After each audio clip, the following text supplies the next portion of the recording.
this competition and previous one, we are conducting the study which is granted by World Anti-Doping Agency. The study is about the prevalence or the usage of benzodiazepines in freediving. That they actually want to see is there any kind of usage of benzos in this sport. This study, we are just controlling the prevalence. That means, is there usage or not? See, if it's a high prevalence, okay, then we have a reason to go a step further. We were, let's say, focusing last year more on the training pattern.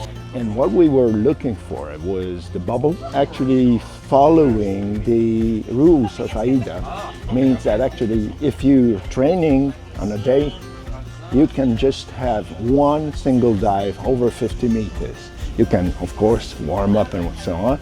Traditionally, after 3 days of training, they just stop. But according to those rules, we hardly found one bubble.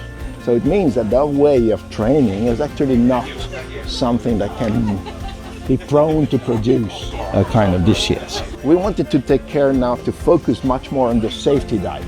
And probably they're doing much more diving, much more on a row during 2-3 hours. So we want now to focus on them.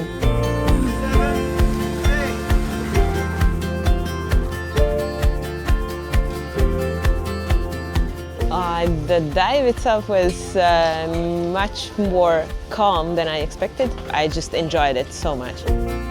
This setup is just amazing, so it's a pleasure to do a free immersion dive on this setup.